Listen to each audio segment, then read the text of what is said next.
chet elga chiqsam, o'zbeklar to'g'risida gapirsa, men o'sha gapirgan odamga bitta gap gapiraman. Давайте shuni o'zgartiramiz. Kelaylik gapirmaylik birinchi. O'zbeklar zo'r, hamma bir-biriga yordam beradigan inson. Umuman yomon narsani optashab turib xud qila olamizmi?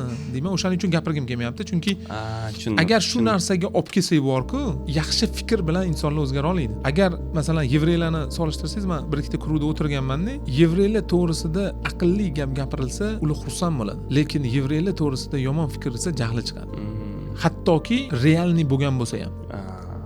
Bu narsa o'zgartira olganda, ya'ni shunaqa darajada olib kelishimiz kerakki, biz ham shunaqa fikrlashimiz kerak. Ya'niki hamma o'zbek zo'r. Chet elda yuradimi, yursa o'zbekni ko'rsa salomlashmaydi. Yo'q, salomlashadi.